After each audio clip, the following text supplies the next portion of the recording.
스크린 보시면 누가복음 1장 18절에서 20절, 또 우리 눈이 안 좋으신 분들은 주보에 나와 있습니다. 우리 주보에도 나와 있으니까 다 같이 합독하겠습니다. 시작.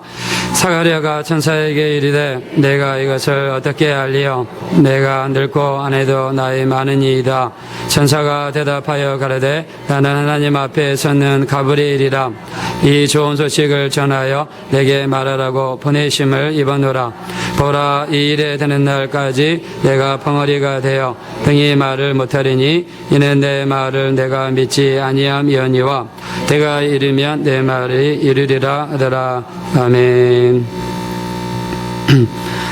자, 우리 하나님은 우리를 돕기 원하십니다. 우리 믿으시면 아멘 합시다. 우리 하나님은 좋으신 하나님이시기 때문에 우리 각자가 예수 믿고 또 예수를 구주로 영접하고 또 하나님의 자녀가 되고 또 이 땅에 사는 동안 또 날마다 기도하고 말씀에 바로서서 그 누구보다도 우리가 승리하기를 원하십니다. 자, 그래서 우리가 교회 가는 목적이 우리가 사람을 만나기 위해서 교회 가는 것이 절대로 아닙니다. 교회 가는 목적은 우리 살아계신 하나님을 만나기 위해서 우리 교회 가는 줄로 믿습니다. 우리 예수님께서 우리를 죄악에서 구원하기 위해서 2000년 전에 이 땅에 오셨습니다. 하나님이 이 세상을 창조하실 때 인간을 제일 마지막 날에 만드셨습니다. 가장 마지막 날에 만드신 것은 인간을 만드시기 전에 하나님은요, 다른 모든 것을 다 창조하셨습니다. 인간을 만드시기 전에 하나님이 나무를 만드셨습니다. 동물을 만드셨습니다. 또 해를 지으셨습니다. 달을 지으셨습니다. 그리고 세상의 모든 만물을 다 만드시고 우리 인간을 맞이하실 완벽한 준비를 다 하시고 그리고 우리 인간을 위해서 모든 것을 예비하신 다음에 그리고 마지막으로 하나님이 인간을 만드셨습니다. 우리가 이것을 하나님의 사랑이라고 그럽니다. 우리가 마치 요즘에 결혼할 때 보면은요, 그 신랑이 이렇게 이제 돈이 있는 신랑이 있다 그러면 돈이 있는 신랑은 신부를 위해서 모든 것을 준비를 하죠. 그래서 뭐 돈이 있으면은 집도 살 수도 있고 또 차도 살 수도 있고 또 여러 가지 집안 살림 도구도 이렇게 살 수 있습니다. 그리고 신부한테 가가지고 내가 너를 사랑하니까 내가 너를 너무나 좋아하니까 너는 그냥 몸만 와라. 내가 너를 너무나 사랑하니까 이 모든 것을 다 준비했다. 그래서 몸만 와라. 우리 자매들은 아마 이런 형제들을 너무너무 이렇게, 아마 그리워하실 것 같아요. 그냥 아무것도 원치 않으니까 그냥 나는 너만 오면 된다. 너만 필요로 하니까 너만 와라. 이렇게 아마 신랑이 신부를 좋아하면 그렇게 할 수 있습니다.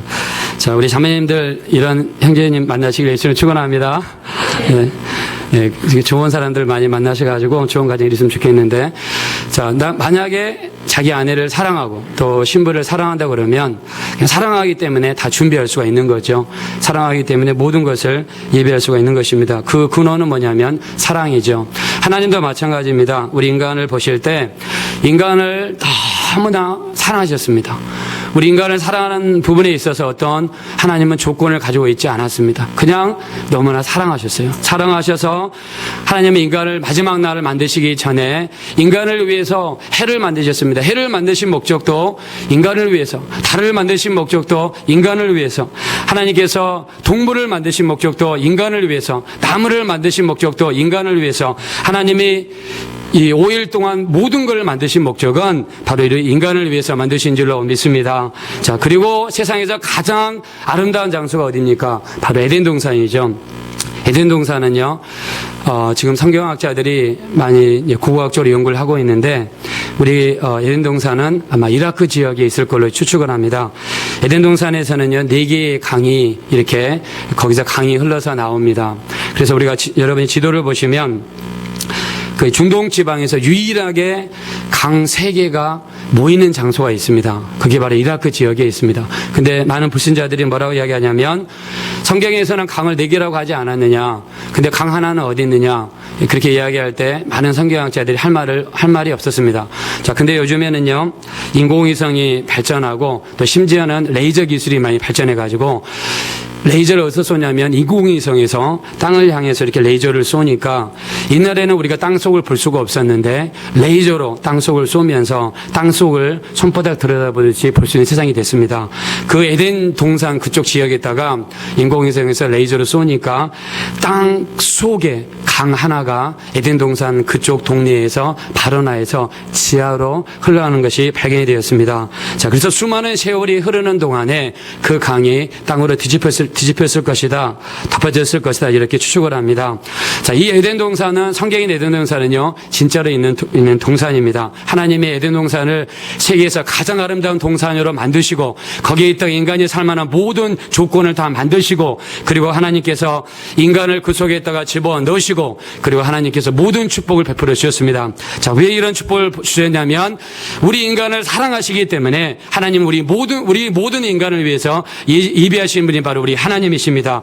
우리가 예수를 말미암아 우리 하나님의 자녀가 됐습니다. 자, 예수님이 여러분의 구주라고 믿으시면 우리 아멘 합시다. 자, 예수님 때문에 우리가 구원받은 줄로 믿습니다. 우리가 예수님 때문에 우리가 죽으면 반드시 천국에 갈 줄로 믿습니다. 자, 하나님은 예수로 말미암아 구원받은 하나님의 자녀들을 위해서 하나님은 우리를 위해서 예비하십니다. 그래서 성경에서는 그 하나님을 여호와 일의 하나님이라고 하십니다. 우리 하나님은 우리를 참으로 돕기를 원하십니다. 우리가 잘 되기를 원하십니다. 이 세상에서 우리가 승리하기를 원하십니다. 하나님으로 말미암아 승리하고 하나님으로 말미암아 일어서고 하나님으로 말미암아 날마다 우리가 승리하기를 원하시는 분이 바로 우리 하나님 아버지십니다. 자, 그래서 하나님은요, 인간을 만드시고 인간에게 에덴 동산을 줬습니다. 왜냐하면 우리를 사랑하시기 때문에. 그래서 성경에서 하나님 우리를 어떻게 사랑하시는가? 세상을 이처럼 사랑하셨다고 성경에 표현하고 있습니다. 자, 이처럼이라는 단어는요, 인간의 언어로 표현할 수 없는 하나님의 사랑의 깊이와 넓이를 표현하고 있습니다. 하나님의 사랑을 표현할 길이 없어요. 하나님의 사랑을 보여줄 수 있는 길이 없습니다. 그래서 성경에 뭐라고 했냐면 이처럼이라는 단어를 사용했습니다.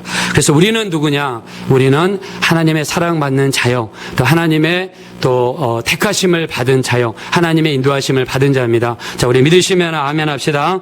자, 하나님은 우리를 사랑하셔서 우리를 예수 믿게 만드셨습니다. 성경에 예수님이 말씀하셨습니다. 하나님 아버지께서 너희를 내게로 인도하지 아니하시면 내게로 올 자가 없다고 성경에 표현했습니다. 오늘 여러분이 교회에 나온 것도 바로 우리 하나님께서 성령으로 여러분의 발걸음을 인도하셨기 때문에 오늘 우리가 교회에 나와서 예배 드리는 줄로 믿습니다. 우리가 예수 믿게 된 것도 내가 예수 믿게 된 것 같은데, 내가 교회를 간 것 같은데 절대로 그렇지 않습니다. 성경에서는 하나님 아버지께서 여러분의 발걸음을 인도하지 아니하시면 예수님께로 올 자가 없다고 성경이 분명히 말씀했습니다. 우리가 예수 믿은 것도 하나님 아버지께서 우리를 사랑하셔서 우리를 교회로 인도하신 줄로 믿습니다. 자, 그래서 믿음도 마찬가지입니다. 하나님께서 우리의 믿음의 문을 열어놓지 아니하시면 우리가 예수를 믿을 수가 없습니다. 하나님께서 우리의 믿음의 문을 열어놓으실 때 우리가 믿음이 생길 수가 있고 예수께로 갈 수가 있고 우리가 예수 믿는 믿음이 생기게 될 줄로 믿습니다. 자, 그러므로 우리의 모든 주권을 가지고 계신 분이 바로 하나님 아버지십니다. 그 하나님 아버지께서 아담의 손을 이끄시고 에덴 동산으로 인도하셨습니다. 에덴 동산으로 인도하셔서 에덴 동산을 주셨습니다. 과일도 주셨습니다. 모든 동물도 주셨습니다. 그리고 물질적인 것만 준 것이 아닙니다. 하나님은요, 인간에게 너희는 땅을 지배하고 땅을 정복하고 땅을 다스리라고 그랬습니다. 그래서 우리 예수 믿는 사람들은요, 세상을 향해서 나갈 때 우리는 예수 이름으로 지배하고 정복하고 다스릴 수 있는 권세가 우리에게 있습니다. 그래서 우리가 기도할 때마다 하나님, 내가 이 세상을 지배하게 도와주세요. 내가 이 세상을 정복하게 도와주세요. 내가 이 세상을 다스리게 도와주셔서 나를 하나님의 영광을 나타내는 도구로 사용해 주십시오. 그래서 이렇게 기도할 때마다 하나님께서 우리에게 힘을 주실 것입니다. 이 세상에서도 우리가 넘어지지 마시고 실패하지 마시고 넘어지더라도 예수를 말미암아 다시 일어나셔서 하나님의 영광을 나타내는 여러분 되시기를 우리 예수님의 이름으로 축원합니다. 자, 하나님께서 그래서 우리에게 예수라는 기업을 줬습니다. 우리 인간을 하나님이 보실 때 하나님께서 에덴 동산을 줬습니다. 하나님께서 권세를 줬습니다. 하나님께서 줄 수 있는 모든 것을 다 줬어요. 우리가 창세기 읽어보면요, 하나님께서 아담을 사랑하셔가지고 아담과 같이 산책합니다. 왜냐? 사랑하니까. 우리가 사랑하는 사람은요, 한 번 더 전화하고 싶고 한 번 더 음성을 듣고 싶고 또 한 번 더 같이 있고 싶습니다. 이게 바로 사랑이죠. 하나님도 인간을 너무 사랑하셔가지고 하나님께서 아담을 찾아오셨습니다. 아담과 대화하셨습니다. 그리고 아담과 함께 산책을 했단 말입니다. 근데 아담을 보니까 아담이 홀로 독처하는 것이 너무나 안 좋았습니다. 홀로 독처하는 것이 안 좋은 걸 아시고 하나님께서 아담을 잠재우시고 그리고 아담의 갈비뼈를 하나 빼셔가지고 그걸로 여자를 만드셨습니다. 그리고 여자를 하나님께서 아담에게 갖다 줬습니다. 이게 바로 최초의 가정이죠. 자, 그래서 아담은 믿음의 가정을 이루었습니다. 하나님이 아담이 누릴 수 있는 모든 것을 다 주셨는데, 자, 하나님이 인간을 사랑하셔서 이 물질증후도 주셨고 권세도 주셨고 아울러서 뭘 주셨냐면 하나님이 우리에게 인격을 줬습니다. 인격. 자, 인격이라 하는 것은 뭐냐면 인격은 내가 하나님이 내게 주신 인격과 의지를 가지고 내가 긍정적으로 순종할 수 있는 그런 의지도 있고 불순종할 수 있는 의지도 있습니다. 이게 바로 인격입니다.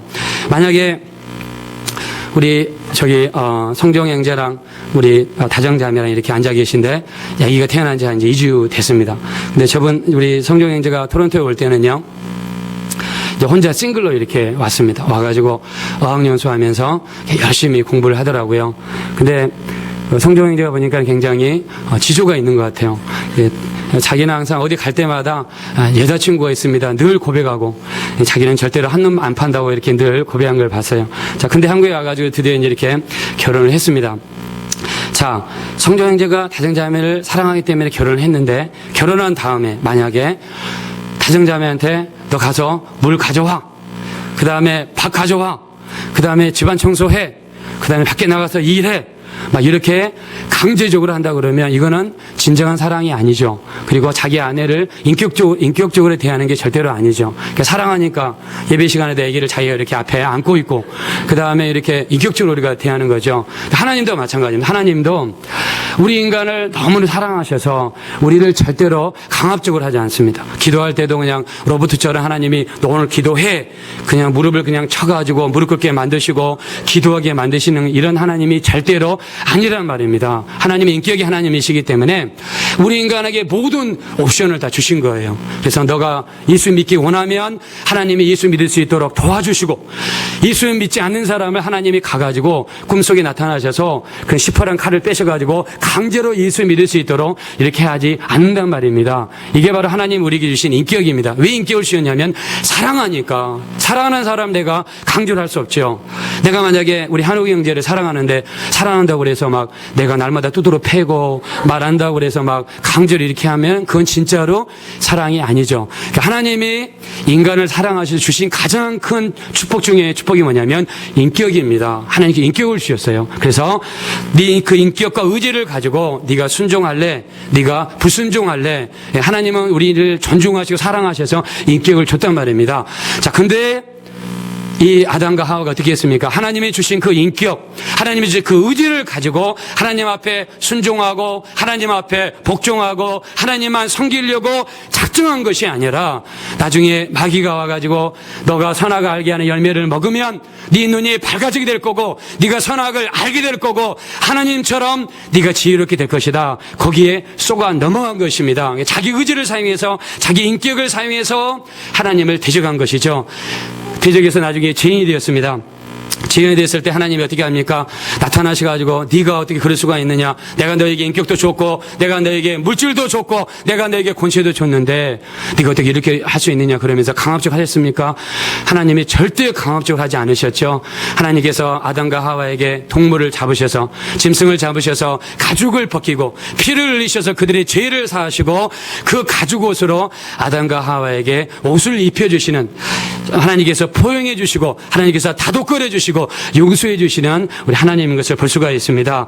하나님께서 인간을 보실 때 인간이 죄악 중에 태어나서 수많은 죄를 짓고 살다가 마귀는 이 죄를 통해서 공격합니다. 인간이 죄를 지으면 그 죄를 통해서 마귀가 가까이 옵니다. 마귀는 그 죄를 통해서 우리에게 병을 가져오고 저주를 가져오고 가난을 가져옵니다. 인간을 계속해서 죄짓게 만듭니다. 그 죄를 가지고 살다가 결국에는 마귀는요, 여러분을 지옥 가게 만듭니다. 지옥 가게 만들어서 지옥에서 영원토록 고통받게 만드는 존재가 누구냐? 바로 마귀입니다. 하나님의 인간은 살을 보시니까 인간이 태어나서 인간이 죄악 중에 살다가 죽어서 지옥 갈 수밖에 없는 인간을 보시고 하나님의 처방은 무엇인가? 바로 아들 외에는 인간을 구원할 수 없다는 것을 하나님이 아시고 예수님이 이 땅에 보내주셨습니다. 예수님이 이 땅에 오신 목적이 왜 왔습니까? 십자가에서 죽으시기 위해서 이 땅에 왔습니다. 예수님이 왜 십자가에서 피 흘리셨습니까?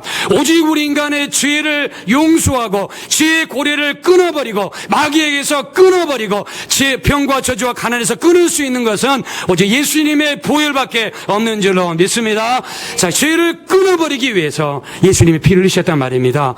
예수님의 피는 뭡니까? 예수님의 피는요, 바로 예수님의 생명입니다.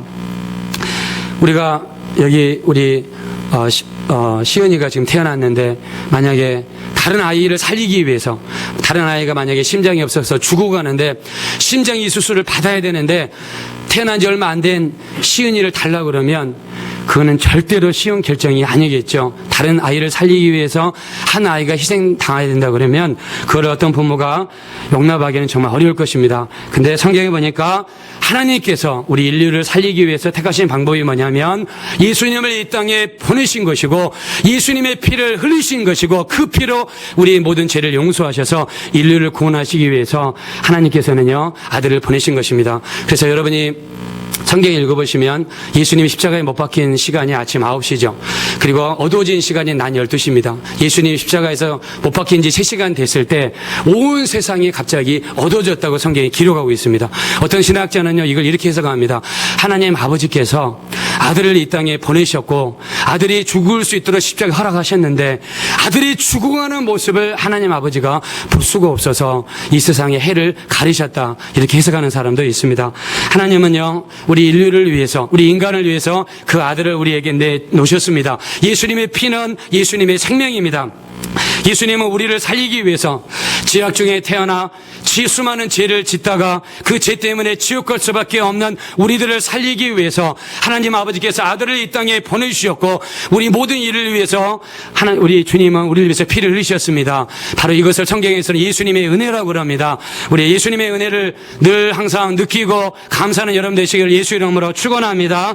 자, 그래서 우리는 예수님의 피를 받은 자입니다. 예수님의 보혈을 의지하여 누구든지 회개하기만 하면 우리가 죄에서 용서받을 수가 있고 죄의 고래에서 끊어질 수가 있고 마귀와 사탄과 귀신에게서 끊어질 수가 있고 병과 저주와 가난에서 끊어지게 될 줄로 믿습니다. 그래서 예수의 피를 의지하셔서 날마다 승리하는 여러분 되시기를 우리 예수님의 이름으로 축원합니다. 그리고 예수님께서 우리에게 예수님의 이름을 줬습니다. 너희가 지금까지 내 이름으로 기도하지 아니하였으나 구하라 그리하면 받으리니 너희 기쁨이 충만하리라고 성경에 분명히 말씀했습니다. 우리 예레미야서 29장 11절에 보면 너희를 향한 내 생각은 내가 하나니 재앙이 아니라 곧 소망이요 평안이요 너희 장래에 소망을 주려 하심이라 그랬습니다. 자, 우리 한번 따라합시다. 너희 장래에 소망을 주려 하심이라. 하나님은요, 너희를 향한 내 생각은 내가 한다. 너희에게 재앙을 주려는 것이 아니라 평강을 주고 너희 장래에 소망을 주려 하심이라고 성경에 이야기했습니다. 그래서 하나님은요, 우리 인생이 정말 여러분의 가정이 평강하고 여러분의 인생이 평강하고 여러분의 가정이 평강하기를 원하십니다. 하나님은 여러분의 장래가 소망이 넘치기를 원하십니다. 그래서 우리가 교회 다니면서요, 우리가 소망을 가져야 됩니다. 어려움 때문에 하나님은 좌절하기를 절대로 원치 않습니다. 병 때문에 여러분의 인생이 절대로 무너지기를 절대로 원치 않습니다. 공부 못하는 것 때문에 여러분의 인생이 절대로 무너지기를 원치 않습니다. 너희를 향한 내 생각은 내가 안다. 그 생각은 너희가 재앙이 절대로 아니다. 미래에 너희에게 평강을 주기를 원하고 장래에 소망을 주기를 원한다. 이게 바로 우리 하나님 아버지의 뜻인 줄로 믿습니다. 하나님은 여러분이 잘 되기를 원하세요. 하나님은 여러분이 형통하기를 원하십니다. 그래서 성경이 뭐라고 그랬느냐, 너희는 내게 부르짖으며 와서 내게 기도하면 내가 들을 것이 그랬습니다. 성경에요, 하나님께서 말씀하실 때 1인칭 주격을 넣어가지고 내가라는 단어를 집어넣어서 말씀하실 때는 강한 강조를 말씀하십니다. 너희가 내게 부르짖으며 내게 와서 기도하면 내가 들을 것이며 그랬습니다. 여러분들이 우리가 하나님의 복을 받을 수 있는 방법, 도움을 받을 수 있는 방법은 하나님 앞에 오셔가지고 부르짖고 하나님 앞에 와서 우리가 기도할 때 하나님께서 우리를 들으시게 될 줄로 믿습니다. 그래서 우리가 매일 저녁마다 우리 교회에서 기도합니다. 2시간씩 기도합니다. 지난주도요. 우리 성도님 두 분이 아주 멀리 사시는데 3번 여기 오셔가지고 여기서 저녁에 같이 기도했습니다. 멀리 사시는 분들인데 와서 기도했습니다. 자, 왜 우리 기도합니까? 우리 기독교의 신앙은요, 약속의 신앙입니다. 우리 믿음의 신앙입니다. 우리의 신앙은요, 단순히 어떤 정성을 다하며 하나님이 들으실 것이다, 이런 신앙이 절대로 아닙니다. 우리 기독교의 신앙은 하나님이 주신 약속의 말씀을 믿고 그 약속의 말씀을 가지고 기도하는 거고 예배하는 거고 하나님을 섬기는 것입니다. 그 약속의 말씀을 붙잡고 우리가 기도할 때 하나님의 큰 역사가 여러분 가운데 나타나시기를 우리 예수님의 이름으로 축원합니다. 그래서 너희가 내게 와서 기도하면 내가 듣겠다, 이 약속을 하신 분이 바로 하나님이십니다. 그래서 여러분들이 부지런히 하나님의 전에 나오셔서 기도하시는 여러분 모두가 되시기를 우리 예수님의 이름으로 축원합니다. 우리 기도하면 어려움의 문이 열리게 될 줄로 믿습니다. 기도하면 의심의 역사가 떠나야 될 줄로 믿습니다. 기도하면 어떤 마귀의 방해도 떠나야 될 줄로 믿습니다. 하나님 앞에 와서 부지런히 기도하는 여러분 되시기를 우리 예수님의 이름으로 축원합니다. 하나님께서 우리에게 기도하라는 그런 명령을 주셨어요. 그래서 우리가 어저께 오후에도요, 저하고 저 집사람이 교회에서 여기에 앉아가지고 우리 5시간 같이 기도하며 부르짖었습니다. 또 오늘도 저는 새벽에 일어나서 여기 와가지고 4시간 하나님 앞에 부르짖었습니다. 이렇게 기도하는 이유가 왜 기도합니까? 성경은 하나의 일괄적인 법칙이 그리고 있는데 그게 뭐냐면 심는 대로 거둔다는 하나님의 법칙이 있습니다. 그래서 갈라디아서 6장 9절을 보니까 스스로 속이지 말라. 하나님은 만물의 여김을 받지 아니하시나니 사람이 무엇으로 심든지 그대로 거둔다고 그랬습니다. 그래서 우리가 기도를 심는 사람은요, 기도 응답 받기를 원하십니까? 우리가 기도를 하나님 앞에 심어야 될 줄로 믿습니다. 자, 물질의 축복을 받기 원하면 우리가 물질을 심는 것입니다. 내가 대접을 받기 원하면 다른 사람을 내가 대접하는 것입니다. 내가 선한 것을 거두기 원하면 내가 선한 것을 심는 것입니다. 내가 복을 내가 받기 원하면 내가 복된 것을 심는 것입니다. 그래서 성경에서는 일괄적인 법칙이 뭐냐? 심는 대로 거둔다는 것입니다. 내가 안 좋은 것을 심으면은요, 안 좋은 걸 거둘 수밖에 없어요. 내가 욕하기 좋아하면요, 다른 사람한테 욕을 얻어먹을 수밖에 없습니다. 다른 사람 내가 속이면은요, 내가 다른 사람에 의해서 속임을 받을 수밖에 없습니다. 힘들고 어렵다 할지라도 하나님의 말씀에 의지해서 참고 우리가 좋은 것을 심기만 하면 우리 삶 속에서 아름다운 열매들이 우리에게 맺어지게 될 줄로 믿습니다. 자, 그래서 우리 성경에 여러 가지 열매가 있는데 우리 마음의 열매가 있습니다. 마음속에 있는 게 있으면 우리 마음에 있는 것들이 열매가 맺어질 수가 있어요. 그 다음에 우리 예레미야서 6장 19절에 보면 우리 생각의 열매가 있습니다. 우리 따라합시다. 생각의 열매. 내가 이 백성에게 재앙을 내리리니 이것이 그들의 생각의 결과라 그랬습니다. 우리가 늘 부정적인 생각을 많이 하면 우리 삶 속에서 부정적인 열매가 맺어질 수밖에 없어요. 긍정적인 생각을 많이 하면요, 긍정적인 열매가 맺어질 수밖에 없습니다. 그래서 하나님께서 내가 이스라엘 백성에게 재앙을 내린다. 자, 왜 재앙을 내리느냐? 이스라엘 백성들이 늘 생각하는 것이 재앙을 가져올 수밖에 없는 그런 생각만 하고 생각을 뿌린단 말입니다. 그래서 그 생각의 결과로서 하나님의 재앙을 내린다고 성경에 이야기했어요. 그래서 우리가 늘 생각할 때도 우리가 긍정적으로 생각하고 긍정적으로 우리가 말하고 긍정적으로 행동할 필요가 있습니다. 우리 긍정적인 생각을 항상 뿌리시는 여러분 되시기를 우리 예수님의 이름으로 축원합니다.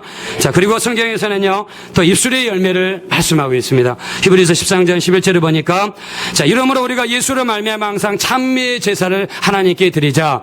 이는 우리가 맺을 입술의 열매니라 성경에 이야기했습니다. 자, 우리 옆에 있는 분들은 한번 이야기하겠습니다. 자, 좋은 입술의 열매 좀 맺으시기 바랍니다. 우리 서로 이야기하십시다. 예, 이사야서 57장 19절에는 뭐라고 했냐면 하나님을 소개하시는데 나는 입술의 열매를 짓는 하나님이다, 이렇게 성경에 표현했습니다. 그래서 우리가 입에서 나오는 말이 씨가 되고 그 씨가 나중에는 열매를 맺게 되는데 우리 입에서 뿌린 대로 우리가 거둔다는 것입니다. 자, 그래서 우리가 어려울 때일수록 우리는 긍정적인 말을 뿌릴 수가 있습니다. 나는 안 돼. 나는 항상 죽고 싶다. 이렇게 항상 부정적인 언어를 뿌리면 절대로 안 됩니다. 자, 성경에 보면은요, 우리 부정적인 언어가 얼마나 무서운지 우리 열왕기하 7장에 보면 알 수가 있는데, 자, 열왕기 7장에 보면 유명한 선지자 한 사람이 나옵니다. 그 선지자가 누구냐면 엘리사입니다. 자, 엘리사는 엘리야 다음에 이스라엘에서 하나님 앞에 쓰임받는 그런 선지자가 바로 엘리사였습니다. 자, 엘리사는요, 얼마나 신령한 선지자였는지, 그때 당시에 이스라엘에 적이 있었는데, 적이 어느 나라냐면 아람이라는 나라가 있었습니다. 아람이라는 나라가 시시때때로 시간만 나면 이스라엘을 쳐들어와 가지고 이스라엘을 괴롭게 만들었습니다. 물건을 약취해가고 백성들을 죽이고 또 여자들을 뺏어가고 어린이들을 뺏어가 가지고 노예로 삼는 일들이 번번하게 일어났습니다. 자, 그래서 엘리사가요, 나라와 민족을 위해서 기도했습니다. 우리가 주일날은요, 이렇게 친교 마치고 나서, 주일날 오후 예배가 없는 대신에 우리 남는 사람들끼리 모여가지고 기도를 합니다. 우리 지난주에도, 주일 예배 마치고 나서 우리 교회에서 이렇게 기도를 했는데, 약 한 2시간 정도 기도를 합니다. 기도를 하고 나서 제일 마지막에 우리가 중보 기도를 하는데, 나라와 민족을 위해서 우리가 기도를 많이 합니다. 요즘에 우리나라 굉장히 위태롭고 그러잖아요. 또 북한도 핵무기를 가지고 있고 언제 또 전쟁이 일어날지 모르죠. 그래서 나라와 민족을 많이 기도해야 되는데, 자, 엘리사도요, 나라와 민족을 위해서 기도를 정말 많이 했던 선지자였습니다. 나라와 민족을 위해서 기도하면 어떤 일이 일어났느냐. 자, 아람이 이번에 이스라엘 백성들을 침공할 때, 자, 이번에는 동쪽으로 쳐들어가자. 그리고 동쪽으로 쳐들어갈 계획을 다 세웁니다. 그리고 마을을 지정을 합니다. 그리고 그 동네를 딱 가면은 이스라엘 군대가 거기에 와가지고 미리 기다리고 있는 거예요. 그리고 거기에서 전쟁할 때마다 늘 아람 군대를 물리치는 것입니다. 근데 나중에 그 원인을 알고 보니까 엘리사가 기도만 했다 그러면 아람 군대에서 회의하는 거를 하나님이 보여주시는 거예요. 하나님이 들려주시는 거예요. 그러니까 아람 군대가 어디로 쳐들어올지를 그냥 미리 다 아는 것입니다. 이게 바로 엘리사가 가진 영감이었습니다. 여러분들도 기도 많이 하셔가지고, 자, 이런 영감이 여러분이 넘치시기를 우리 예수님의 이름으로 축원합니다. 그러니까는 아람 군대, 아람 왕이 그냥 엘리사가 눈에 가십니다. 저 엘리사만 없으면 이스라엘을 먹을 수가 있는데 저 엘리사 때문에 이스라엘을 공격할 수가 없는 것입니다. 그래서 스파이를 보내가지고 엘리사가 어디 있는지 한번 정탐을 했습니다. 그랬더니 엘리사가 사마리아라고 하는 성에 살고 있는 것을 알았습니다. 그래서 이 아람 왕이 군대를 이끌고 사마리아를 쳐들어갔는데, 그때도 이스라엘 백성들이 방언하고 있는 것입니다. 이번에는 공격하지 않고 어떻게 하냐면 사마리아 성을 한 겹, 두 겹, 세 겹으로 그냥 둘러쌌습니다. 그리고 성 안으로 물건이 못 들어가고 또 성 안에 있는 사람들이 못 나가게 이렇게 만들었어요. 그래서 완전히 사마리아 성을 차단했습니다. 물자가 들어가는 걸 차단했습니다. 식량이 들어가는 걸 차단했습니다. 그렇게 몇 달을 차단하니까 사마리아 성 안에 물자가 바닥이 나고 식량이 바닥이 나고 먹을 것이 바닥이 나니까 수많은 사람들이 굶어가지고 죽어가는 일이 발생했어요. 그때 성경에 보면요, 어떻게 표현하고 있냐면 이스라엘 백성들이 얼마나 배가 고팠는지 두 여자가 있습니다. 두 여자가 있는데 아마 시은이처럼 어렸었던 것 같아요. 두 여자가 아기를 낳은 시기도 똑같습니다. 아기 나이도 비슷해요. 두 여자가 서로 모여서 상의합니다. 야, 우리가 배가 너무나 고프니까 오늘은 네 아기를 삶아서 잡아먹자. 그리고 나중에 네 아기를 삶아서 잡아먹자. 이렇게 서로 회의를 합니다. 그리고 나서 첫 번째 아기를 삶아가지고 둘이 그걸 뜯어가지고 먹었어요. 그거를 보고 나서 이스라엘 왕이 옷을 찢습니다. 자기 나라 백성들이 이렇게 배가 고파가지고 죽어가는 모습을 보고 이스라엘 왕이 그걸 보고 참을 수가 없어 자기 옷을 찢었습니다. 그 정도로 사마리아 성이 기근이 심했습니다. 그래서 1994년에 북한에 기근이 일어났죠. 기근이 3년 동안 북한에 일어났는데 그 기근 때문에 수많은 북한의 사람들이 죽었는데요. 그 중에서 애들이 굉장히 많이 죽었다고 합니다. 애들이 죽을 때 이렇게 사람이 이렇게 밥을 못 먹으면요, 얼굴이 이렇게 막 복숭아뼈가 튀어나오고 얼굴이 굉장히 마르고요. 그다음에 배가 임신한 여자처럼 이렇게 튀어나옵니다. 그런 아이들이 길거리에서 수많은 아이들이 죽어가지고 널려져 있는 것을 많은 특파원들이 봤답니다. 그래가지고 94년에 그 북한에 그 아사가 일어나가지고 300만 명의 북한 주민들이 죽었대요. 죽었는데 하여튼 배고픔이 이렇게 무서운 거죠. 이 사마리아에 이런 기근이 일어났습니다. 자, 근데, 자, 이걸 위해서 또 이 엘리사가 하나님 앞에 기도합니다. 하나님, 우리 이스라엘 사람들이 죽어가고 있습니다. 피할 길을 내주십시오. 기도하니까 하나님께서 엘리사 선지자에게 내일 아침에 이 아람 군대가 물러가고 그리고 이스라엘을 구원하실 것을 하나님이 알려주셨습니다. 성경에 보니까 어떻게 표현하냐면 이 엘리사가 이스라엘 백성들을 모아놓고 선포를 합니다. 어떻게 선포하냐면 내일 고운 가루 한 서아에 한 세겔을 하고 보루 두 서아에 한 세겔을 하겠다 이렇게 이야기합니다. 고운 가루 한 서아는 우리나라 말로 하면 반말입니다.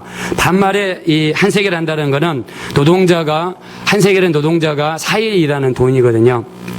그러니까 노동자 밖에 나와서 만약에 일을 하면 4일 일하면 일당 5만 원 받는다 그러면 한 20만 원 정도 되는 돈입니다. 자, 우리 돈으로 따지면 좀 비싸다 할 수 있지만 그때 당시 상황으로 보면요. 쌀도 없고 보리도 없고 밀도 없는 그때 당시에 바로 반말에 이 노동자 한 사람의 4일치 월급이다.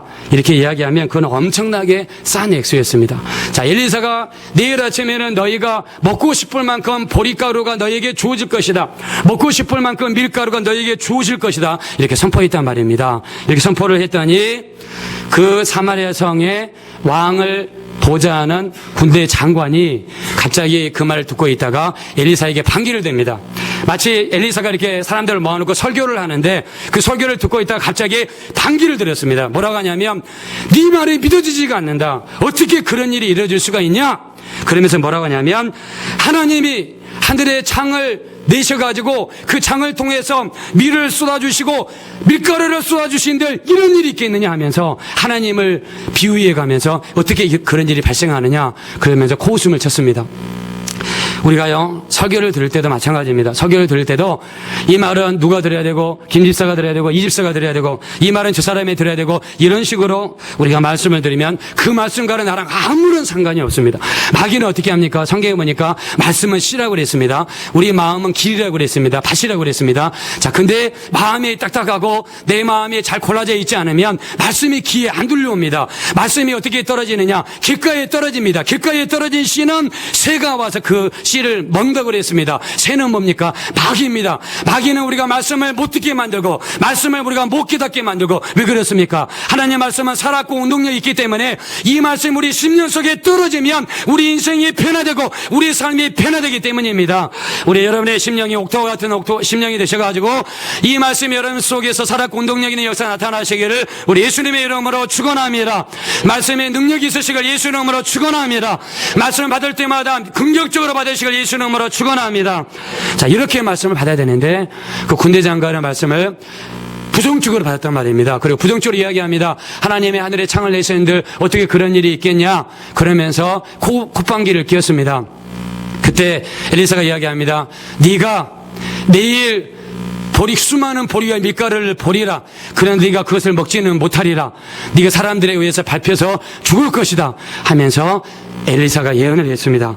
그 다음 날 보니까요. 그 다음 날 새벽에 이른 아침에 거지 4명이서 사마리아를 방문했습니다. 사마리아 성을 방문하니까 수많은 사람들이 먹을 것이 없어가지고 굶주림에 의해서 죽어가는 것을 발견했습니다. 그때 거지가 얻어먹을 것이 없는 걸 알고 어차피 우리가 사마리아 성에서 굶어서 죽느니 차라리 적에게 가서 항복하고 음식이라도 배불리 얻어먹고라도 죽자. 그렇게 한 다음에 거지 4명이서 아람 군대를 향해서 걸어갑니다. 자, 근데 성경에 보니까 놀라운 일이 발생하죠. 아람 군대의 발걸음을 하나님께서 수많은 군대가 움직이는 발걸음으로 바꾸셨고, 이 거지 4명이서 가지고 있는 그릇이 따가닥거리고 소리가 나는 그 소리를 수많은 창소리와 수많은 칼소리를 바꾸셔가지고 그 아람 군대가 그 소리를 어떻게 들었느냐? 수많은 군대가 자기들 향해서 그리고 혼비백산하여 떠나가는 그런 일이 발생했단 말입니다. 그래서 우리가 신앙생활이 뭐냐면요, 신앙생활은 믿으면 그 다음 행동으로 옮기는 것입니다. 내 마음속으로 믿는 것이 있으면 그걸 내 마음속으로 가지고 있으면 안 됩니다. 이스라엘 백성들이 요단강을 건넙니다. 요단을 건너 어떻게 건넙니까? 이 여호수아가 바로 언약궤를 앞으로 제일 앞에 배치를 합니다. 그리고 그 언약궤를 가지고 요단강을 들어갑니다. 요단강 향해서 한 발짝 발을 내밀 때마다 요단강이 양쪽으로 갈라지는 역사가 나타납니다. 그래서 우리 신앙생활은요, 믿음이 있으면 행동 행동으로 옮기는 것입니다. 행함이 없는 믿음은 죽은 믿음이라고 그랬죠. 여러분들이 가지고 있는 믿음을 행함 있게 옮기시는 여러분 되시기를 우리 예수님의 이름으로 축원합니다. 이 거지가 이렇게 옮기는데 거지 소리를 듣고 아람 군대가 혼비백산하여 도망을 쳤다는 것입니다. 도망을 치니까 어떻게 합니까? 그들이 먹던 보리가 남았습니다. 먹던 밀가루가 남았습니다. 그들이 가지고 있던 모든 옷들이 다 남았습니다. 그 거지가 가서 배불리 먹고 나서 그리고 이 자기들만 먹으니까는요 죄책감이 들어가지고 우리만 이렇게 좋은 걸 먹으면 되겠느냐? 사마리아 성에 들어가서 저 굶주린 백성들에게도 우리가 사람들에게 알려줘서 그들을 또 여기에 나와서 보리를 취하게 만들고 밀가루를 취하게 만들자 하면서 사마리아 성으로 들어갑니다. 우리가 전도라는 것은 뭐냐면요, 서론 본론 결론이 있어야만 우리가 전도하는 게 절대로 아닙니다. 내가 예수에 대해서 신학적인 지식이 있어야지 우리가 전도하는 게 절대로 아닙니다. 그냥 내가 만난 예수를 사람들에게 전해주는 것이고 내가 경험한 기도응답을 사람들에게 알려주는 것이 바로 우리가 전도입니다. 내가 교회 가니까 내가 예수를 만나보니까 예수가 너무나 좋더라. 내가 예수를 믿어보니까 내가 이런 문제가 해결됐더라. 내가 교회에 갔더니 이런 역사가 내게 나타났더라. 이러면서 우리가 예수를 전해주는 거, 이게 바로 우리 전도인 줄로 믿습니다. 자, 여러분의 전도를 통해서 수많은 사람들이 예수에게로 돌아오시기를 예수 이름으로 축원합니다. 거지가 이 사실을 사마리아 사람들에게 알려줬어요. 그랬더니 이스라엘 백성들이 제일 처음에는 안 믿었습니다. 저기 물러갔다는 이야기도 믿을 수가 없고, 또 뭡니까? 거지 네 사람에 의해서 그 많은 군대가 떠나갔다는 게 믿어지지가 않습니다. 우리가 세상에 나가서 복음을 증거하죠. 예수 믿으면 구원받습니다. 예수 믿으면 천국에 갑니다. 이런 이야기를 우리가 하면 세상 사람들은 믿지를 않습니다. 받아들이지 않아요. 그래서 거지가 계속해서 설득을 합니다. 봐라! 내가 가지고 있는 보리가 여기 있지 않느냐? 내가 가지고 있는 밀가루가 여기 있지 않느냐? 이 은혜가 바로 적진에서 내가 거둔 거라니까 사람들에게 보여줬습니다. 그래서 우리가 예수를 증거할 때는 서론 본론 결론이 필요 없습니다. 내가 교회 갔더니 예수가 내게 이런 병을 고쳤다. 예수가 이런 문제를 해결했다. 내가 예수를 믿어보니까 예수가 이런 분이시더라 하면서 여러분이 소개하시면 그걸 통해서 하나님께서 역사가 일어나게 될 줄로 믿습니다. 자, 그래서 하나님은 사람을 구원하실 때 어떤 지식으로 구원하시는 것이 아니라 지혜로 구원하시는 것이 아니라 전도에 미련한 것으로 구원하시기를 기뻐하셨다고 그랬습니다. 여러분이 알고 있는 예수, 여러분이 만나신 예수를 많이 전해주신 여러분 되시기를 우리 예수님의 이름으로 축원합니다. 이스라엘 백성들이 그걸 보고 나서 이제 사람들이 배가 고프니까는 그냥 어차피 여기서 있으면 뭐 죽을 수밖에 없는데 한번 거짓말 한번 믿어보자 하면서 밖으로 나갔습니다. 밖으로 나갔더니 진짜로 아람 군대가 물러가고 그들의 텐트가 남아있고 옷이 남아있고 수많은 식량이 남아있는 걸 발견했습니다. 사람들이 한두 사람이 가서 그걸 먹으니까 소문이 급속도로 퍼지기 시작했어요. 성 안에 있는 사람들이 진짜로 식량이 밖에 있다더라. 진짜 거지 한 말이 참이라고 그러더라. 그 말을 딱 들었을 때 폭동이 일어났습니다. 폭동이. 수많은 사람들이 서로 밀치고 나가려고 폭동이 일어났습니다. 제가 2013년도에 작년에 이제 IT를 갔습니다. 연세중앙교회에서 윤수천 목사님이 집회를 하셔야 되는데 이제 거기 선발대로 이제 제가 대표로 한 사람으로 이제 파송을 받아가지고 IT를 갔어요. IT를 갔더니요, IT가 진짜 우리나라 한 70년대, 60년대 그 정도로 아주 못 사는 나라예요. 이 사람들이 하루에 3끼를 먹는 사람이 거의 없어요. 잘 먹는 사람이 하루에 2끼를 먹고요. 진짜로 보통 사람들이 1끼 그 정도를 먹습니다. 그리고 밥을 먹는데 어떻게 밥을 먹냐면 배가 고프니까는 그 진흙 중에서 먹을 수 있는 흙이 있대요. 그 흙을 파가지고 와가지고 그 물에 타서 그걸 먹더라고요. 그러니까는 물도 안 좋고 흙도 안 좋으니까 사람들이 병이 빨리 들고요. 거기에 평균 수명이 한 50대 정도 됩니다. 50대 정도 되면 사람들이 거의 대부분 죽어요. 영양도 부족하고 막 그래가지고 거기는 이제 한 번에 이렇게 이제 우리가 가지고 있는 음식을 이렇게 나눠줬어요. 초코파이를 가지고 나눠줬는데 초코파이를 나눠주니까 초코파이 가정이 한 20 몇 개인가 그 정도밖에 안 되는데 그걸 먹겠다고 사람들이 달라대는데 한 20 몇 개밖에 안 되는데 거기 달라드는 사람이 한 200~300명이 달라붙어가지고 그걸 우리 손에서 뺏어가지고 가가지고 막 그 초코파이를 여러분 그거 세게 잡으면 바스러지잖아요. 그걸 먹으려고 그냥 막 폭동이 일어난 거예요. 그거 하나 먹겠다고. 그러니까 나중에는 먹지도 못하고 그냥 다 땅에 떨어져가지고 그것도 제대로 못 먹는 거예요.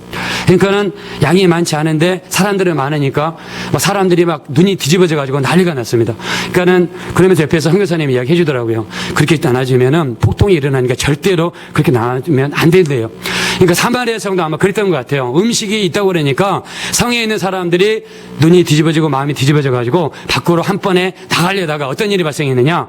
그 사마리아 성문을 지키고 있던 군대를 데리고 성을 지키고 있던 군대 장관이 정돈을 하려다가 그 사람들이 하다 많으니까는 사람들의 발길이 넘어졌는데 사람들이 하다 배가 고프니까는 군대 장관인지도 모르고 그 군대 장관을 밟고 넘어갔단 말입니다.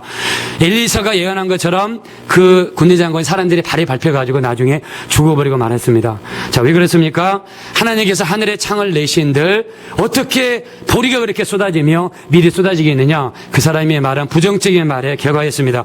자, 그러므로 우리는요 절대로 부정적인 일을 해서는 안 됩니다. 눈에 비록 보이는 게 없고 손에 비록 잡히는 거 없고 여러분 귀에 들리는 것 없어도 나는 할 수 없으나 하나님이 함께 하시면 나는 반드시 됩니다.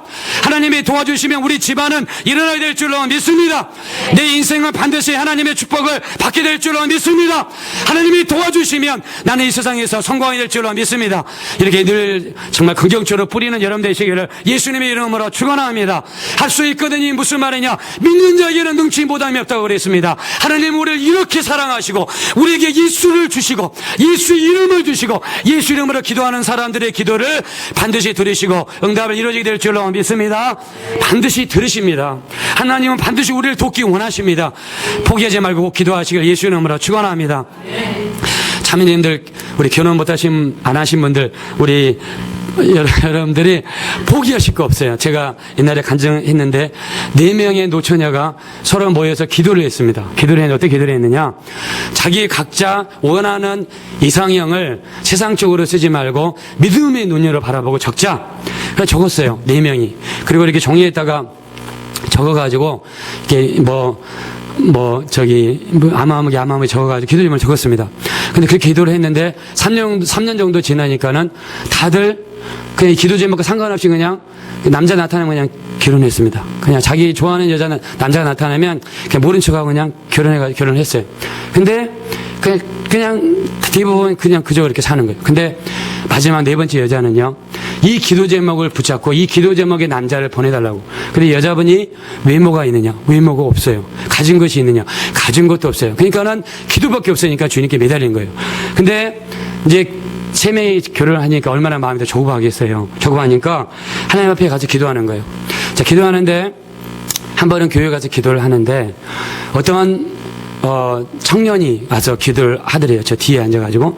근데 앞에 있는 자매를 보니까 그 자매님이 너무나 예절하게 기도를 하는 거예요.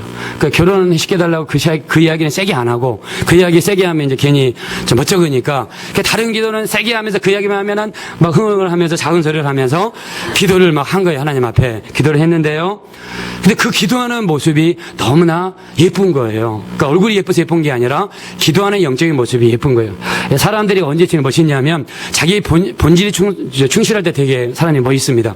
일하는 사람은요, 열심히 일하고 주일 열심히 교회 가고 열심히 기도할 때 기도하고 그럴 때 매력이 거기서 나오는 거예요. 그러니까 기도할 때 기도 안 하고 예배 드릴 때 예배 안 드리고 삔들거리고 막 이런 데는 그건 몇이 없습니다. 그러니까는 자기 본질에 충성할 때. 근데 이 자매는 이렇게 막 하는 거예요. 근데 이제 기도를 하니까 하나님께서 그 남자의 마음을 감동시켜 주셨겠죠. 근데 한 번은 이 남자가 기도 부탁을 좀 하고 싶어요. 이 여자분한테. 그래가지고 여자한테 기도 부탁을 하니까 그렇게 애절하게 기도를 해주는 거예요. 사심 없이 기도를 해주는 겁니다. 그러면 그럴수록 이 남자가 마음이 끌리는 거예요. 나중에 알고 보니까 남자가 예수도 잘 믿고 또 세상적으로도 직장도 번듯한 직장이 있고 또 능력도 있는 남자예요. 성경 얘기 보니까는 그 기록한 대로 그대로 적어진 그 남자가 바로 거기 있었던 거예요. 그래가지고 나중에 기도응답을 받아가지고 5년인가 7년 정도 기도한 지 5년인가 7년 됐는데 응답을 받았다. 이렇게 간증을 들어본 적이 있습니다. 자, 그래서 우리 예수 믿는 사람은 절대로 상황을 보는 게 아닙니다. 환경을 보는 게 절대로 아닙니다. 환경을 보면 베드로처럼 예수님을 처음에 보다가 환경을 보면은요, 물속에 빠질 수밖에 없어요. 환경을 바라보면 우리는 질 수밖에 없습니다. 믿음의 주여 온전케 하시는 예수님만 늘 바라보시는 우리 여러분 되시기를 예수 이름으로 축원합니다. 자, 그래서 요나가 물속에 들어갔습니다. 자, 요나가 왜 물속에 들어갔습니까? 자, 우리 한번, 자, 졸리신 분이 있으니까 한번 자, 서로 이야기합시다. 자, 왜 요나가 물고기 뱃속에 들어갔는가? 자, 한번 서로 물어보시기 바랍니다. 자, 물어보세요. 자, 왜 요나가 물고기 뱃속에 들어갔는지 한번 빨리 물어보시기 바랍니다.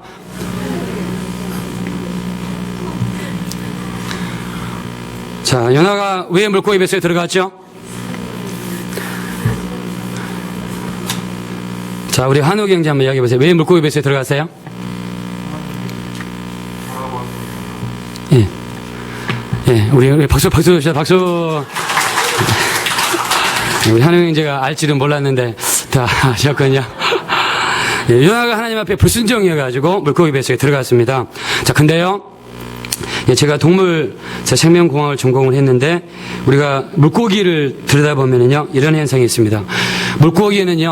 물고기 뱃속에 어떤 다른 물고기가 들어가면 물고기 뱃속에는 사람 뱃속보다 더 강한 산성이 분비가 됩니다. 산성액이 분비가 됩니다. 그래서 어떤 생물이라 할지라도 물고기 뱃속에 들어가면 4시간 안에 소화가 됩니다. 그래서 여러분들이 그 뱀이라든가 악어라든가 이렇게 그 속에 있는 거 배를 갈라보면 사람이 막 형체가 없이 흐물흐물 하잖아요. 그게 산성이라는 강한 액이 분비가 돼서 그렇습니다. 그래서 이 어떤 물고기를 잡아먹으면 4시간 안에 소화가 됩니다. 아무리 큰 물고기가 그 물고기 뱃속에 들어간다 할지라도 6시간 안에는 소화가 됩니다. 6시간. 그러니까 4시간에서 6시간이면 형체가 없이 분해가 된다는 말이에요. 그러니까 요나가 큰 물고기 뱃속에 들어갔으니까 그냥 생물학적으로 이야기하면 4시간에서 6시간에는 요나는 죽어야지 마땅합니다. 자, 근데 성경에 보니까 3일 동안 요나가 살았다고 그랬어요. 자, 3일 동안 요나가 산 이유는 하나님이 함께 하셨기 때문인 줄로 믿습니다. 자, 하나님이 함께 하시면 물고기 뱃속에 들어가도 살게 되는 역사가 나타날 줄로 믿습니다. 이게 하나님의 역사예요. 그래서 이사야서 우리가 43장에 보면 네가 물을 건널 때 내가 함께 하겠다. 강물이 너를 침몰지 못할 것이며 너희가 불강한 도를 지날 때 타지 않을 뿐만 아니라 불꽃이 너를 사르지는 못한다고 말씀했습니다. 자, 하나님은 우리를 사랑하기 때문에 이런 역사가 나타난 줄로 믿습니다. 여러분이 어떤 물 가운데로 지날다 할지라도 물이 여러분을 침범치 못하는 역사가 나타나시길 예수 이름으로 축원합니다. 자, 그래서 시편의 23편에 뭐라고 했느냐? 내가 사망의 음침한 골짜기로 다닐지라도 해를 두려워하지 않을 것은 주께서 나와 함께 하심이라 그랬습니다. 우리 주님이 우리 함께 하시기 때문에 어떤 사망의 음침한 골짜기로 지날지라도 하나님은 우리를 지켜주시고 우리는 그 가운데서 나올 것이고 승리하는 역사가 나타나시길 예수 이름으로 축원합니다. 이번 하나님이 함께 하시면 이런 역사가 나타납니다. 요나가 4시간에서 6시간이면 소화가 돼야 되는데 3일 동안 하나님이 지켜주셨어요. 자, 요나가 물고기 뱃속에서 나왔는데 여러분이 집에 가셔가지고 요나서 2장을 꼭 읽어보십시오. 성경에 뭐라고 그랬냐면 요나가 7번 긍정적으로 시인합니다. 어떻게 시인하냐면 요나는 지금 물고기 뱃속에 있습니다. 물고기에 의해서 소화가 돼가지고 죽을 수밖에 없는 운명입니다. 그때 요나가 하나님 앞에 기도하는데 어떤 기도를 하느냐? 7번 긍정적으로 시인을 합니다. 하나님이 내 기도를 들으셨습니다. 하나님이 나를 물고기 뱃속에서 나오게 하실 것입니다. 내가 밖에 나가서 하나님 앞에 기도를 할 것입니다. 예배를 드릴 것입니다. 나를 구원하실 것입니다 하면서 긍정적인 말을 7번이나 요나가 한단 말입니다. 아무리 여러분 사면으로 물고기가 정말 둘러싸고 있고 피가 둘러싸고 있고 첩첩삼중이라 할지라도 우리는 나오게 될 것이고 우리의 기도가 응답이 이루어지게 될 줄로 믿습니다. 이렇게 긍정적으로 시인하신 여러분 되시기를 예수님의 이름으로 축원합니다. 하나님은 이런 고백을 듣기를 원하세요. 하나님이 우리를 너무나 사랑하셨기 때문에 정말 우리를 돕기 원하신단 말입니다. 오늘 성경의 본문이 뭐냐면 침례 요한의 아버지 사가랴에 대한 이야기입니다. 사가랴 이름이 좀 어렵다 할지라도 여러분 침례 요한은 다 아시죠? 침례 요한의 아버지가 나이가 들었어요. 나이가 들었는데 아기가 없습니다. 아기가 없어가지고 자기 아내가 엘리사벳이고 자기는 사가랴인데 하나님 앞에 기도했어요. 자, 기도라는 것이 뭐냐면 인간의 문제를 하나님의 손에 맡기는 게 바로 기도입니다. 자, 하나님 어떻게 역사하시느냐? 아무리 작은 떡 5개 물고기 2마리라 할지라도 주님의 손에 올려지기만 하면 5천명을 먹이는 역사가 바로 우리 하나님의 역사입니다. 자, 여러분의 인생의 문제, 인간의 문제를 하나님의 손에 맡기는 여러분 되시기를 예수님의 이름으로 축원합니다. 맡길 때 하나님의 역사가 나타날 줄로 믿습니다. 맡기는 것입니다. 우리 사가랴하고 엘리사벳이 하나님께 맡겼어요. 자, 맡겼는데, 자, 기도하면 하나님은 반드시 일하시죠. 하나님께서 일하시기 위해서 누굴 보내시냐면 천사를 하나님 보내셨습니다. 천사를 보내셔가지고 이 사가랴에게 메시지를 전합니다. 너희에게 아기가 있을 것이다. 아기가 있을 거라 이야기했어요. 여러분, 이 사가랴가 기도에 있으면 어떻게 됩니까? 하나님이 드디어 내 기도에 들으셨구나. 드디어 내 기도가 응답됐구나 하면서 할렐루야 하면서 기뻐해야 되죠. 자, 근데 기뻐한 것이 아니라 그걸 믿지를 못했습니다. 바로 이게 인간이죠. 어떤 책을 읽어보니까요, 어떤 신부님 이야기가 나오더라고요. 어떤 신부님이 뭐라고 하냐면, 하나님 앞에 가가지고 맨날 기도를 했어요. 하나님 아버지 도와주세요. 하나님 아버지 도와주세요. 그렇게 기도하는데 갑자기 하나님 아버지께서 기도하는 건데 음성을 들려주셨대요. 그래, 내가 도와주겠다. 그 이야기 딱 들으니까는 그 이야기 듣고 너무너무 놀래가지고 기절해가지고 절도했답니다. 왜냐하면 하나님의 음성을 들을 생각도 못하고 기도했는데 하나님이 진짜로 이야기하니까 거기에서 기절했다는 거죠. 우리가 기도할 때는요, 기도 응답을 우리가 바라고 기대하고 기도를 해야 되지, 기도 응답을 기대하지 않고 기도하면 그건 진짜로 기도가 아니란 말이죠. 사가랴가 기도를 했는데 천사가 나타났습니다. 하나님이 응답을 주겠다고 약속을 했어요. 그때 사가랴가 뭐라고 대답합니까? 어떻게 이런 일이 우리에게 일어날 수가 있겠습니까? 라고 부정적인 말을 했어요. 어떻게 이런 일이 일어날 수가 있습니까? 우리는 어떻게 됩니까? 어떻게 이런 일이 안 일어날 수가 있습니까? 이렇게 이야기해야 되겠죠? 자, 사가랴가 이 말을 믿지는 못했습니다. 자, 그러니까 자, 우리 여기 우리 선생님이 띄워주셨는데 한번 18절 한번 다 같이 읽어봅시다. 18절 시작. 사가랴가 천사에게 이르되 내가 이것을 어떻게 알리요? 내가 늙고 아내도 나이. 하나님께 천사를 보냈습니다. 내가 네 기도 응답해 주겠다 말씀했습니다. 자, 그랬더니 사가랴가 어떻게 대답합니까? 나는 늙었습니다. 내 아내도 늙었습니다. 어떻게 이런 일이 일어날 수가 있습니까? 이렇게 기도했습니다. 자, 그랬더니 이 천사가 어떻게 이야기합니까? 자, 20절 한번 다 같이 읽어봅시다. 시작. 보라, 이 일이 되는 날까지 내가 벙어리가 되어 능히 말을 못하려니 이는 내 말을 내가 믿지 아니하며니와 때가 이르면 내 말이. 자, 믿지 않으니까 사가랴가 뭐가 됐단 말이죠? 벙어리가 됐다는 거예요. 벙어리가. 어떻게 이런 일이 발생할 수 있습니까? 부정적인 말을 할 때 사가랴가 벙어리가 됐습니다. 자, 벙어리가 됐다는 이야기 여러 가지로 우리 해석할 수 있지만 이렇게 해석할 수 있습니다. 하나님은 사가랴가 더 이상 부정적인 이야기하기를 원치 않는단 말입니다. 하나님의 일을 이루기 원할 때 하나님은 부정적인 이야기를 듣고 싶지가 않습니다. 하나님의 일은 언제 일어나냐면 긍정적인 말을 하고 긍정적인 생각을 하고 긍정적으로 선포할 때 거기서 하나님의 역사가 나타나야 될 줄로 믿습니다. 부정적인 말을 더 이상 못하게 벙어리를 만드셨어요. 말을 못하게. 그리고 나중에 침례 요한이 태어나고 이름을 지어줄 때 그때서 입이 열려가지고 나중에 사가랴가 말하는 역사가 나타났습니다. 자, 하나님은 여러분이 긍정적으로 말하기를 원하신다는 게 믿어지시면 우리 아멘 합시다. 여러분 일평생을 통하여 하나님의 역사가 이루어지기 원하시면 아멘 합시다. 자, 일평생 긍정적인 말만 뿌리는 여러분 되시기를 예수 이름으로 축원합니다. 믿음의 언어만 사용하시길 예수 이름으로 축원합니다. 그리하여 여러분 가정에 또 여러분의 삶 속에 믿음의 역사, 하나님의 역사로 충만한 여러분 되시기를 우리 예수님의 이름으로 축원합니다. 우리 시간에 기도하겠습니다.